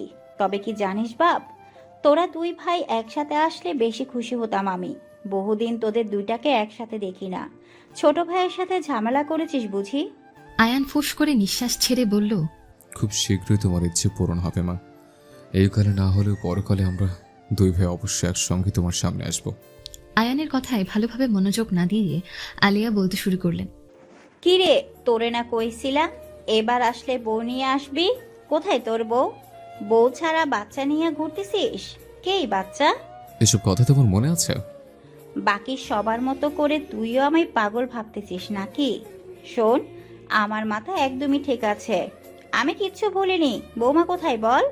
আলিয়া রেগে গিয়ে আয়ানের কান ধরে বললেন, অসভ্য ছেলে, মায়ের কথায় কোনো গুরুত্ব নাই তাই না? বয়স তো কম হয়নি, বিয়ে না করলে হয় নাকি? বাচ্চা কাচ্চা না হলে শেষ বয়সে সঙ্গীহীন হয়ে একাকিত্ব জীবন পার করিস, তখন এ মায়ের কথা ঠিকই মনে পড়বে। আলিয়া আয়ানের কান ধরাই সিয়ান আলিয়ার হাতে কামড় দিল। তৎক্ষণাৎ তিনি হাত সরিয়ে নিতেই সিয়ান কেঁদে দিল। আয়ান সিয়ানের কপালে চুম্বন করে তাকে বুকের সাথে মিশিয়ে নিয়ে আলিয়ার উদ্দেশ্যে বলল, তোমারও না চোখের সমস্যা, তাহলে ঘরে বসে এসব সেলে করছে কেন? বাল্বের আলোতে এসব সূক্ষ্ম কাজ করতে গেলে চোখের সমস্যা আরও বাড়বে। একটা পা তো কবরে দিয়ে দিছি, এখন আর এত কিছু ভাবি না।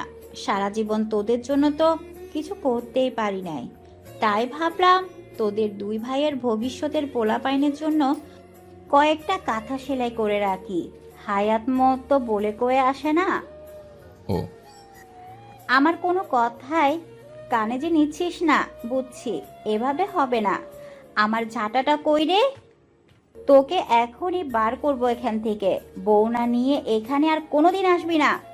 আমি মরে গেলে লাশটাও দেখতে আসবি না। যা এখান থেকে। দরজার বাইরে থাকা ইনসিয়া সব কিছু দেখে ভেতরে আসলো। আসসালামু আলাইকুম আম্মা। একজন অপরিচিতা নারীর মুখে আম্মা ডাক শুনে অবাক হলেন আয়ান চৌধুরীর মা আলিয়া। তুমি কে মা? ইনসিয়া এক নজর আয়ানের দিকে তাকিয়ে চোখ ফিরিয়ে নিল। এরপর সে মাথা নিচু করে বলল, আপনার ছেলেকে জিজ্ঞাসা করুন। ইনসিয়ার কথা শুনে আলিয়া আয়ানের দিকে তাকিয়ে জিজ্ঞেস করলো, আয়ান, কে এই মেয়ে? তুইও কি তোর বাপের মতো এইসব রাস্তায়? ও ইনসিয়া, তোমার বৌমা, আর এটা আমাদের সন্তান, তোমার নাতি। মাথা নিচু করে চোখ বুজে এক নিঃশ্বাসে কথাগুলো বলল আয়ান।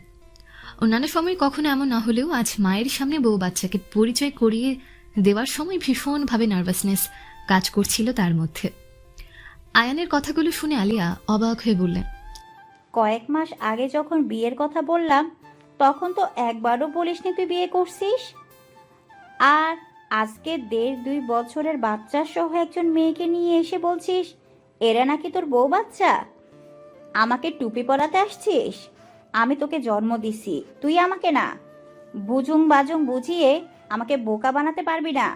আলিয়ার কথা শুনে মাথা নিচু করে নিল আয়ান চৌধুরী। সে বুঝে উঠতে পারছে না নিজের মাকে সে কিভাবে বুঝাবে। আয়ানের পরিস্থিতি বুঝতে পেরে ইনসিয়া নিজে বলতে শুরু করলো, আম্মা, আমি আপনাকে সব খুলে বলছি। আসলে এই 3.5 বছর আগে একটা অ্যাক্সিডেন্টে আপনার ছেলের মেমোরি লস হয়। যে হসপিটালে ওনার চিকিৎসা হচ্ছিল আমি সেখানকার একজন নার্স ছিলাম। তো ওনার টেক কেয়ার করতে করতে একসময় আমাদের মধ্যে একে অপরের প্রতি ভালো লাগা সৃষ্টি হয়। আর পরবর্তীতে বিয়ে। আমার ছেলে সিয়ান পেটে আসার পরপরই একদিন হুট করে আপনার ছেলে উদা হয়ে যায়। ওনার আসল পরিচয় তো জানতাম না, যে খোঁজ খবর নিব। তারপর সিয়ানের জন্মের পর 1 বছর আমি ওকে একাই বড় করেছি, সামলেছি। ভালো বেতনের চাকরি খুঁজে এই শহরে আসার পর আবারও আপনার ছেলের সাথে দেখা হয়ে যায়। তখন জানতে পারি স্মৃতি ফিরে আসার পর আমার সাথে কাটানো সেই 2 বছরের কোনো কিছুই ওনার মনে নেই। অনেক ঝড় ঝাপটার পর অবশেষে এতদিনে এসে এই 2 মাসের মতো হলো ওনার সব কিছু মনে পড়েছে। ইনসিয়ার কথাগুলো শোনার পর কিছুটা শান্ত হলেন আলিয়া। তিনি খুশি হয়ে ইনসিয়ার হাত ধরে টেনে বিছানায় বসিয়ে দিলেন। বুঝতে পারছি। যাই হোক, আল্লাহ যা করে মঙ্গলের জন্য করে। আমার মতো সন্তান মানুষ করতে বিপদগামী হোসনি শুনে খুশি হলাম। একটু বস, আমি এখনই আসতেছি। আলিয়া খাটের নিচ থেকে একটা বড় সিন্দুক আকৃতির টিনের বাক্স বের করলেন। এর মধ্যে অনেকগুলো কাঁথা রয়েছে। আলিয়া সেগুলো বের করে বিছানার উপর রাখলেন।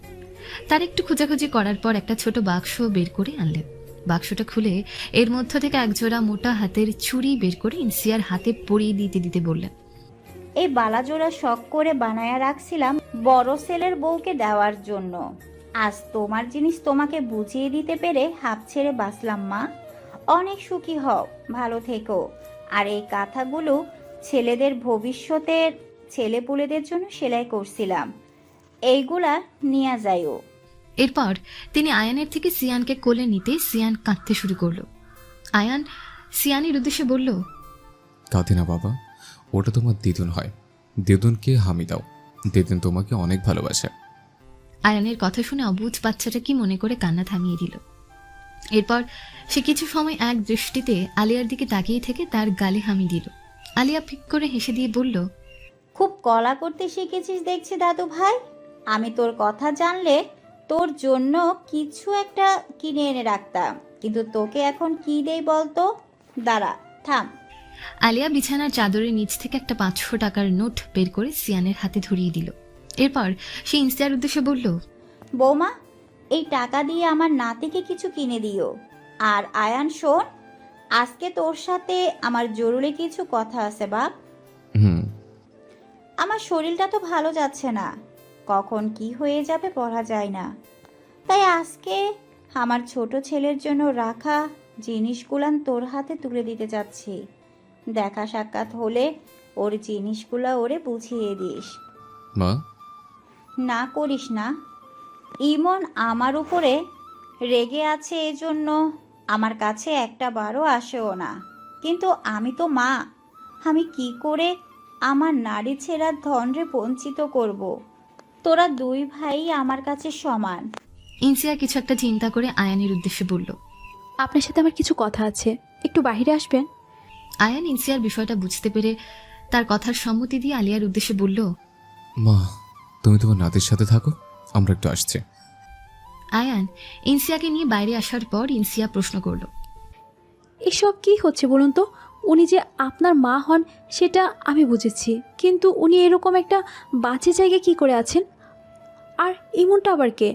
আপনার যে একটা ছোট ভাই আছে এ কথা বলেননি তো? এমন আমার জমাজ ভাই। কি? কিন্তু সে কোথায়? আপনার সাথে কি তার যোগাযোগ নেই? আমার তো অনেক দুঃখ ইমন ভাইয়াকে নিয়ে। ছেলে হয়ে মাকে কিভাবে অবহেলা করতে পারে? আয়ান শান্ত কণ্ঠে বলল, সিয়া, আমার ভাই ইমন এই পৃথিবীতে নেই, ছোটবেলাতেই সে মারা গেছে। আয়ানের কথা শুনে ইনসিয়া অবাক হয়ে বলল, তাহলে আম্মা কি এই কথা জানে না? ওনার কথা শুনে মনে হচ্ছে ইমন ভাই জীবিত। আমার বাবা নামের মানুষটা ছিল আসলে একজন অমানুষ। শুধুমাত্র তার শারীরিক চাহিদার কারণে আমার মাকে বিয়ে করেছিল। আমার মাকে দিয়ে প্রস্টিটিউশন করিয়ে যে টাকা পেত সেই টাকায় নেশা করত। এমনকি আমার মা কনসিভ করার পরেও ওই অমানুষটা তাকে ছাড় দেয়নি। এই কারণে বেশ কয়েকবার মিসক্যারেজ হয়েছে তার। লাস্টবার কনসিভ করার পর মা বাড়ি থেকে পালিয়ে আসে। এখানে আসার পর যে মহিলাকে দেখলে, ওনার নাম চামেলি। উনি প্রস্টিটিউটিং করত, কিন্তু মনটা ছিল অনেক ভালো। উনি আমার মাকে আশ্রয় দেন, সেবা শুশ্রূষা করতেন। চামেলি বাইয়ের বাড়িতে জন্ম নিয়ে আমরা দুই ভাই। সব ভালোই চলছিল, কিন্তু আমাদের বয়স যখন 6 বছর, তখন হঠাৎ একদিন ওই অমানুষটা আমাদের জীবনে চলে আসে। দীর্ঘদিন খোঁজাখুঁজির পর অবশেষে আমাদের কাছে অবধি পৌঁছাতে সক্ষম হয়। আমাদের বাঁচানোর জন্য যেহেতু আমার মা বাড়ি ছেড়ে পালিয়েছিল, তাই তার রাগ খুব বেশি ছিল আমাদের উপরে। প্রথমে ভালো মানুষের অভিনয় করে আমার মায়ের বিশ্বাস অর্জন করে। চামেলি বায়ুও তাকে বিশ্বাস করতে শুরু করে, নিজের বাড়িতে থাকতে দিয়েছিল। কিন্তু এই অমানুষটা একদিন সুযোগ বুঝে দালাল নিয়ে এসে আমাদের দুই ভাইকে তার কাছে মোট অঙ্কের টাকায় বিক্রি করার উদ্দেশ্যে। ওই দিন চামেলি ভাই কাজে বেরিয়েছিল আর মা গেছিল বাজারে, সেই সুযোগে এত কিছু। কিন্তু হুট করে আমার মা চলে আসে, ওনার প্ল্যান ভেস্তে যায়। শুরু হয় তুমুল গণ্ডগোল। এক পর্যায়ে রাগের বশীভূত হয়ে ওই লোকটা বটি দিয়ে মাকে মারতে গেলে ইমন সামনে চলে আসে। ফলাফল ইমন সেখানে মারা যায়। আর মা ভয় আতঙ্কে আমাকে কোলে নিয়েই দৌড় দেয়, কারণ সেখানে থাকলে লোকটা ইমনের মতো আমাকে মেরে ফেলবে। কিন্তু বাড়ি থেকে বের হওয়ার আগে ওই অমানুষ আর দালাল আমাদের ধরে ফেলে। মায়ের মাথায় বাটন দিয়ে আঘাত করে মা সেখানে জ্ঞান হারায়। আমি ভেবেছিলাম ইমনের মতো মাও আর নেই। আর সহ্য করতে না পেরে রাগ ক্ষোভ ঘৃণায় পাশে পড়ে থাকা ছুরি দিয়ে নৃশংস ভাবি আমি ওই লোককে শেষ করে ফেলি। দালাল এগিয়ে আসলে তাকেও মেরে ফেলে। হুঁশে ছিলাম না আমি, কিন্তু খুব ভালো লাগছিল তাদেরকে মারতে। ওরা যখন মোড়ে একদম শান্ত হয়ে গেছিল, তখন আমার কি যে প্রশান্তি লাগছিল তোমাকে বলে বোঝাতে পারবো না। এসব ঘটনা দেখে আশেপাশের লোকজন পুলিশকে কল করেছিল, তাই পুলিশ আসার পর আমাকে ওই অবস্থাতেই পায়। জানো তো, মায়ের কোনো খোঁজ খবরই আমাকে দেওয়া হতো না। সংশোধনাগারে দিনের পর দিন অত্যাচারিত হতাম সিনিয়র কয়েদিদের থেকে। একসময় ধৈর্য হারিয়ে নিজের ভিতরে জমে থাকা সমস্ত রাগ ক্ষোভ প্রকাশ করি। সব কটাকে মেরে হসপিটাল পাঠিয়েছিল। এরপর আর কোনোদিন ওরা আমাকে কিছু বলার সাহস করেনি। সেখানে 2 বছর অতিবাহিত হয়। এরকম একটা পরিবেশে থাকার পর বুঝতে পারি, শান্ত ভদ্র চুপচাপ থাকলে পৃথিবীতে টিকে থাকা কঠিন। বাঁচতে হলে লড়াই করতে হবে, খারাপ হতে হবে, নিজের আধিপত্য বিস্তার করতে হবে। মৃদুলের সঙ্গে আলাপ হওয়ার প্ল্যান প্রোগ্রাম করে সংশোধনাগার থেকে পালিয়ে আসতে সক্ষম হয়। তারপর থেকে শুরু হয় আমার নতুন জীবন। বকশকে শান্ত আমি হয়ে উঠে আক্রমণাত্মক। বাড়ি ফেরার পর জানতে পারে আমার মা সেদিন মারা যায়নি, কিন্তু মাথায় আঘাত লাগার কারণে তার মাথার সমস্যা দেখা দিয়েছে। খুব জটিল না হলেও মাঝে মধ্যে এই সমস্যাটা মাথা চাড়া দিয়ে ওঠে। তখন ওনাকে সামলানোর দায়। মা মানতে চায় না, তার ছোট ছেলে ইমন আর এই পৃথিবীতে নেই। এই যে তুমি ওনাকে এখন সুস্থ স্বাভাবিক দেখছো, ওনাকে দেখে এখন কেউ বলতেই পারবে না ওনার মাথায় সমস্যা আছে। কিন্তু তুমি গিয়ে যদি একবার বলো ইমন জীবিত নেই, তাহলে মুহূর্তের মধ্যে ওনার পাগলামি জেগে যাবে, তোমার উপর আক্রমণ করবে। তখন ওষুধ দিয়ে ওনাকে শান্ত করা অনেকটা কঠিন। তাই আমরা কেউ মাকে সত্যিটা জানানোর চেষ্টা করি না। ইমনকে দেখার জন্য পাগলামি শুরু করলে আমি নিজেই ইমন সেজে মায়ের সামনে আসতাম। কিন্তু এই ঘটনার পর থেকে এই 3.5 বছর যাবৎ ইমনের দেখা না পেয়ে মা মনে করেন ইমন তার উপর রেগে আছে, তাই আসে না। কিন্তু আম্মা যে ইমন ভাইয়ের জন্য কষ্ট পাচ্ছেন, আপনি আবারও আপনার ভাইয়ের পরিচয় দিয়ে আমার সামনে আসুন না। এই মিথ্যা অভিনয় করতে করতে আমি ক্লান্ত সিয়া, মাকে আর ঠকাতে পারছি না। আমার কষ্ট হয়, বিশেষ করো খুব কষ্ট হয়। তাই ডিসিশন নিয়েছি মা যা বুঝেছে সেটাই সত্যতে রূপান্তরিত করব। ইমন তার উপর রাগ করে গায়েব হয়ে গেছে না, এটাই হবে। ইনসিয়া আয়ানের কথার অর্থ বুঝতে পেরে এই বিষয়ে আর কিচ্ছু বলল না। কিছুক্ষণ চুপ থাকার পর সে বলল, আমাকে এখানে কেন রেখেছেন? এরকম একটা জঘন্য পরিবেশে আপনার মায়ের জন্য ভালো না। তোমার কি মনে হয় আমি চেষ্টা করিনি? বহুবার চেষ্টা করেছে, কিন্তু মা এই কোঠির বাইরে যেতে রাজি হননি। মা এখানে নিজের শেষ নিঃশ্বাস ত্যাগ করতে চান। কিন্তু কেন? হয়তো জামিলি ভাইয়ের প্রতি ভালোবাসা থেকে বা নিজের অতীত মনে রাখার জন্য, আমি শিওর নই। তবে এরকমটাই মনে হয় আমার।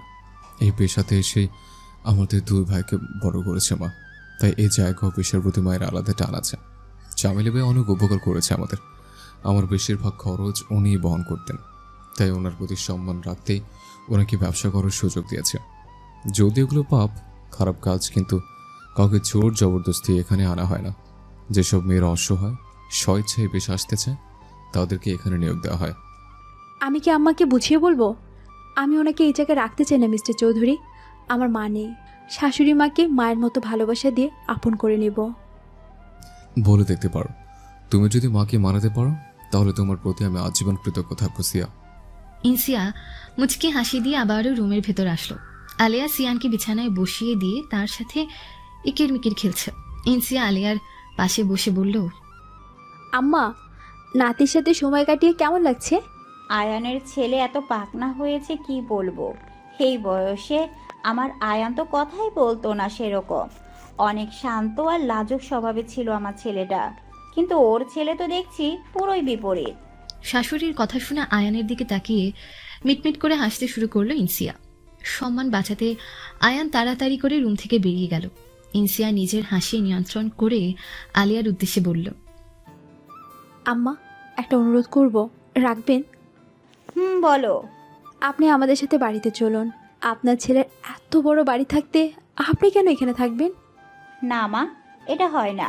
এরকম কোনো অনুরোধ কইরো না যেটা আমি রাখতে পারবো না। কিন্তু কেন? এই জায়গাটা তো ভালো নয়।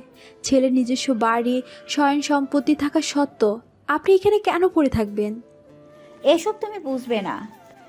এই জায়গার সাথে অনেক স্মৃতি জড়িয়ে আছে আমার। এই যে ঘরটা দেখতেছো, এই ঘরে আমার 2 সন্তানকে জন্ম দিয়েছিলাম আমি। কত ভালো খারাপ স্মৃতি মিশে আছে এই ঘরে। আমি এই ঘরে শেষ নিঃশ্বাস ত্যাগ করতে চাই।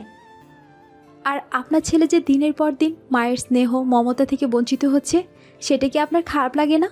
স্মৃতি নামের অতীতের কল্পনা থেকে সন্তানের বর্তমান খুশি তো একজন মায়ের কাছে বেশি প্রাধান্য পাওয়া উচিত।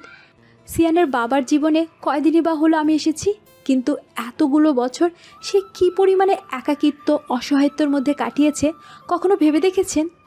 মা জীবিত থাকা সত্ত্বেও সে ছিল অনাথদের মতো। তুমি কি আমাকে জ্ঞান দিচ্ছ বৌমা? না, সেই দুঃসাহস আমার নেই। আমি শুধু আপনাকে বোঝানোর চেষ্টা করেছি। আসলে আমিও একজন অনাথ মেয়ে। আমি আশ্রমে বড় হয়েছি। বাবা মা না থাকলে যে কতটা কষ্টে দিন যাপন করতে হয় সেটা আমি খুব ভালো করেই জানি। আর ওনার তো মা থেকেও নেই। আপনি জানেন না আপনার ছেলে ঠিক কতটা দুঃখী। নিজের একাকিত্ব কাটানোর জন্য কতই না প্রচেষ্টা, কিন্তু দিন শেষে ফলাফল শূন্য। আলিয়ার মা কিছু বলছে না।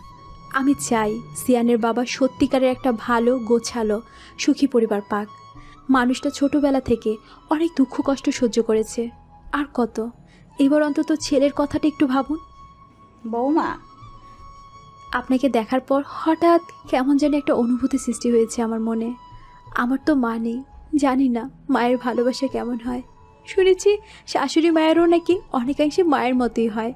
আচ্ছা, আপনি কি আমাকে মায়ের ভালোবাসা দিবেন? আপনার ছেলের তো বুক ফাটলো, মুখ ফোটে না। আজ ওনার হয়ে এবং আমার নিজের হয়েও আপনার কাছে অনুরোধ করছি, আবদারও বলতে পারেন, প্লিজ চলুন না আমাদের সাথে। সিয়ানের বাবা সত্যি অনেক খুশি হবে, আর আমিও। না মানে বৌমা, এসব স্মৃতি জড়িত অতীতের কথা চিন্তা করে বর্তমান এবং ভবিষ্যৎটা নষ্ট করবেন না প্লিজ। সিয়ানেরও তো নিজের দাদির ভালোবাসা দরকার। তাছাড়া আমার ছেলেটাও যে দাদির ভালোবাসা থেকে বঞ্চিত হবে। আপনি ছাড়া ওরও তো আর কেউ নেই। আলিয়াকে নীরব দেখে ইনসিয়াও চুপ হয়ে গেল। বেশ কিছুক্ষণ চুপ থাকার পর ইনসিয়া আবারও বলতে শুরু করলো। আমি প্রেগনেন্ট, হ্যাঁ, আমি আবারও মা হতে চলেছি। এই অবস্থাও আমার সাথ দেওয়ার মতো কেউ নেই। সিয়ানের বেলাও কেউ ছিল না। কত স্ট্রাগল করে একাই ছেলেটাকে জন্ম দিয়েছি আমি। 3 বেলা ঠিক করে পর্যাপ্ত খাবারও পেতাম না। কাজের জন্য দৌড়ঝাঁপের উপরেই থাকতে হতো। ফলাফল পুষ্টিহীনতা আর শারীরিক সমস্যা নিয়ে জন্ম হয় সিয়ানের।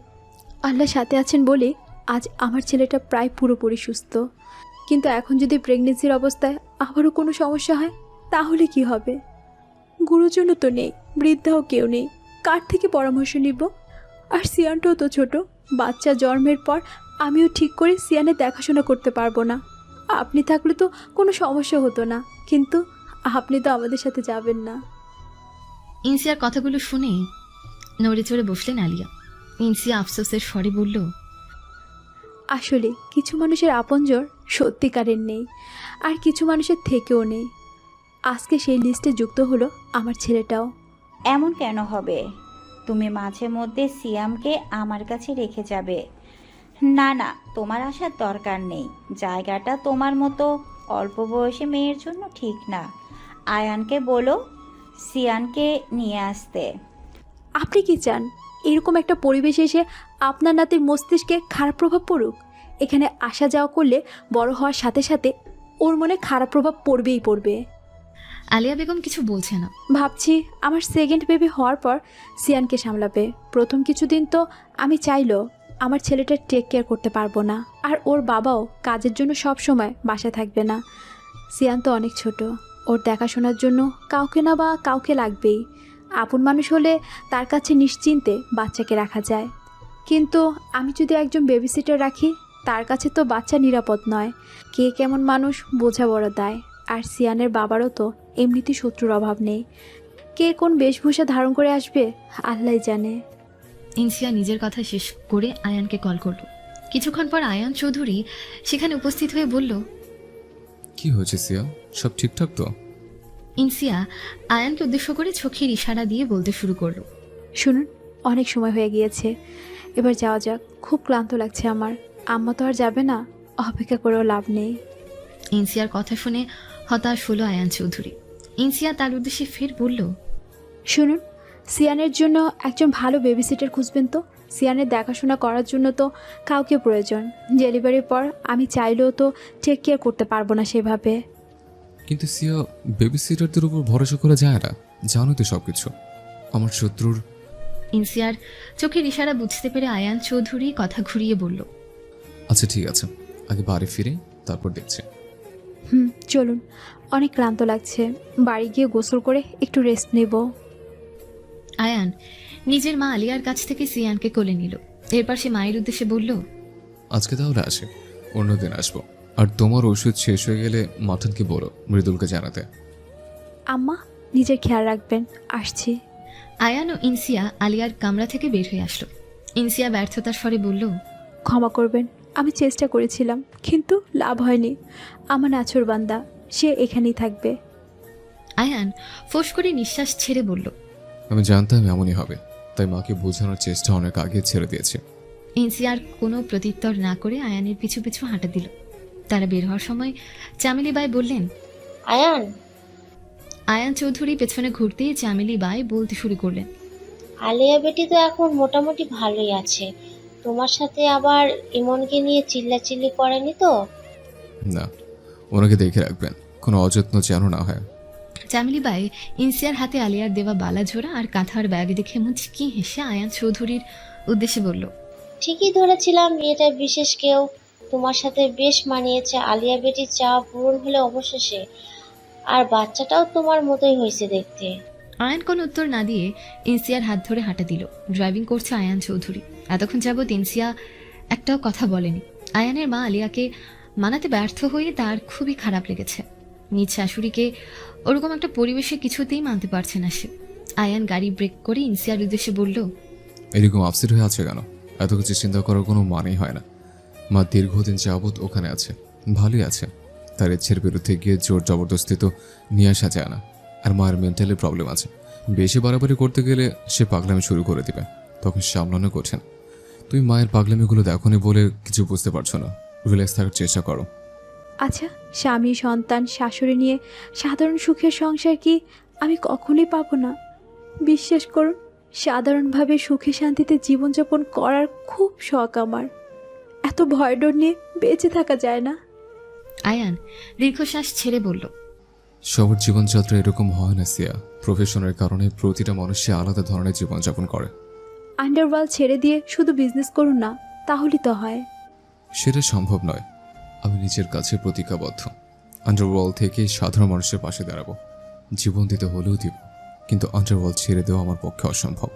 ইনসিয়ার আর কোনো প্রত্যুত্তর না করে জানলার দিকে চেপে এসে বসল। ইনসিয়াকে শান্ত করার জন্য আয়ান চৌধুরী সিয়ানকে ইনসিয়ার কাছে দিয়ে আবারও গাড়ি স্টার্ট দিল।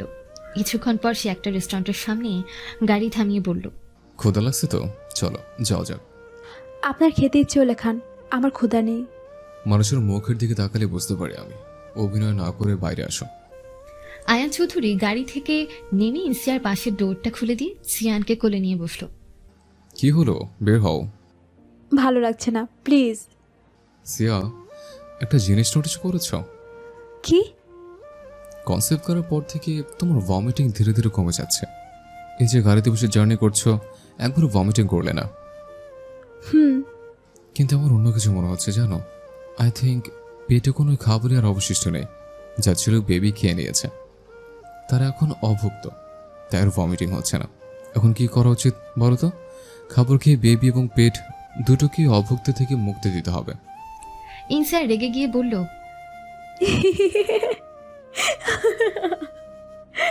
Nice jokes. আমি তো খুব মজা পেলাম। এত মজা পেয়েছি যে হাসি বন্ধই হচ্ছে না।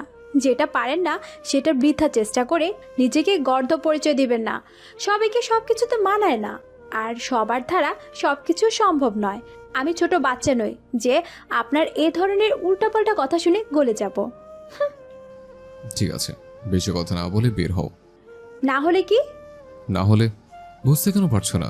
তুমি এখন একা নাও। আমার উপর রাগ করে না খেয়ে থাকলে বাচ্চার ক্ষতি হবে। আশা করি তুমি সেটাও চাও না। আয়ানের কথা শুনে ইনসিয়ার কিছু না বলে বিনা বাক্যে গাড়ি থেকে বাইরে আসলো। কোনো মতে কিছুটা খাবার খেতে ভমিটিং হয়ে গেল তার। ইনসিয়ার রেস্টুরেন্টের ওয়াশরুম থেকে বের হতেই তার বান্ধবী রিয়ার সাথে দেখা। ইনসিয়া রিয়াকে লক্ষ্য না করলেও রিয়া ইনসিয়াকে ডাক দিয়ে বলল, কিরে তুই এখানে? পরিচিত কণ্ঠস্বর পেয়ে ইনসিয়া সেদিকে তাকিয়ে দেখে রিয়া ওর হাজব্যান্ড হৃদয়ের সাথে দাঁড়িয়ে আছে। তোরা এখানে? আমরা তো প্রতি সপ্তাহেই শুক্রবারে মেয়েকে নিয়ে এখানে আসি, কিন্তু এত দামি রেস্টুরেন্টে তুই কবে থেকে আসা শুরু করলি? ভালো বেতনের চাকরি করছিস মনে হয়। সেটা তো অবশ্যই। মাসিক স্যালারি 60,000 টাকা, ভবিষ্যতে আরও বাড়বে। কাজের এত চাপ তোদের সাথে আর দেখাই করতে পারিনি, সময় হয়ে ওঠেনি রে। ইনসিয়ার কথা শুনে যেন আকাশ থেকে পড়ল রিয়া ও হৃদয়। হৃদয় মুখে হাসি টেনে বলল, বাহ, ভালোই তো। তোমার মতো মেয়ে এরকম বেতনের চাকরি ডিজার্ভ করে। তুমি অনেক গুণী মেয়ে। হৃদয়কে ইনসিয়ার প্রশংসা করতে দেখে রিয়া রেগে গিয়ে হৃদয়ের উদ্দেশ্যে বলল, তেল দিচ্ছ কেন? তেল দিয়ে কোনো লাভ হবে না, ও তোমাকে 1 পয়সাও দিবে না। দেখছো না, ভালো চাকরি পেয়ে আমাদেরকে ভুলেই গেছে। এখন ওর যত প্রশংসা করবে তত বেশি অহংকার বাড়বে। আর শোনো, আমি চাকরি করতে নামলে না, আমিও ভালো বেতনেরই চাকরি করতাম। সিআর থেকে আমি কোনো অংশে কম নই। লেখাপড়ায় সিআর থেকে আমার রেজাল্ট সবসময় এগিয়ে থাকতো। কিন্তু তুমি তো চাওনি আমি চাকরি করি, তাই হাউসওয়াইফ হিসেবে তোমার সংসারে পড়ে আছি। কখনো তো আমার প্রশংসা করো না তুমি। রেখে যাচ্ছ কেন? আমি কি তোমাকে জব করতে না করেছিলাম? তুমিই তো ছোটোখাটো চাকরি করতে চাওনি। অল্প বেতনে চাকরি করা থেকে নাকি না করাই ভালো। এসব ছোটোখাটো জব করে তুমি তোমার যোগ্যতাকে অপমান করতে চাও না। কত কথা বলেছিলে মনে নেই? কিন্তু সিয়া তো কখনোই বসে থাকেনি, যখন যে জব পেত সেটাই করতো। সরকারিতে চান্স না পাওয়াতে বেসরকারিভাবে নার্সিং পড়ার পর প্রাইভেট হসপিটালে চাকরিও করেছে সিয়া। আর তুমি নার্সিং প্রফেশনকে শুরু থেকেই ছোটো চোখে দেখেছো। অনার্স শেষ করলে, মাস্টার্স করলে, কিন্তু তবুও চাকরি নিতে পারলে না। ছোটো থেকে বড় পজিশনে যাওয়া যায়, কাজকে অবমাননা করলে কখনোই ক্যারিয়ার করা যায় না। অপমান করছো আমাকে? সিয়ার সামনে আমাকে অপমান করে ওর কাছে ভালো হতে চাইছো দেখছি।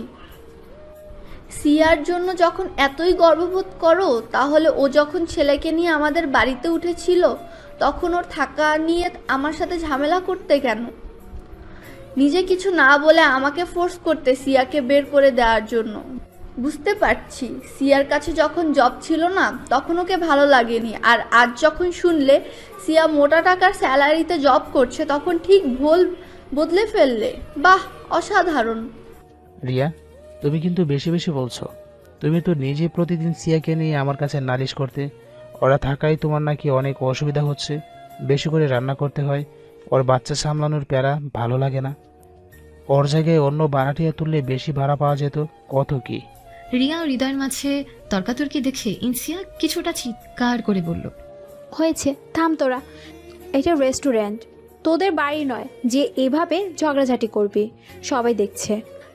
আমাকে নিয়ে এত ঝামেলা করার কোনো মানে হয় না। পুরনো সব কিছু ভুলে গেছি আমি। আর কোনো মানুষ বেশি দিন সুবিধা নিয়ে কারোর কাছে থাকলে অসুবিধা হওয়াটা স্বাভাবিক, তাই আমি কিছু মনে করিনি। একটু খারাপ লাগতো, কিন্তু ব্যাপার না। যেমন যাই হোক, বিপদের সময় তোরাই আমাকে আর আমার সন্তানকে আশ্রয় দিয়েছিলি। তোদের কাছে আমি এই কারণে অনেক অনেক কৃতজ্ঞ। তুই কি জব করিস সিয়া? আবার নার্সিংয়ে ঢুকেছিস? কিন্তু নার্সিংয়ে তো এত বেতন হওয়ার কথা না। না, দর্জির কাজ করছি। হোয়াট? হা, আমি জানতাম তুই ঢপ দিচ্ছিস। দর্জির কাজ করে কেউ 60,000 টাকা বেতন পায় নাকি? ঢপ দেওয়ার আর জায়গা পাস না। কোম্পানির জব। আমাদের কোম্পানি থেকে প্রতি বছর বেশ কয়েকবার বিভিন্ন দেশের জন্য ড্রেস তৈরি করা হয়। নর্মাল টেলারদের স্যালারি কম, আর যারা ডিজাইনার দিয়ে করা নতুন ডিজাইনের ড্রেসগুলো তৈরি করে দেয় তাদের স্যালারি বেশি। আমি ওই পজিশনে আছি।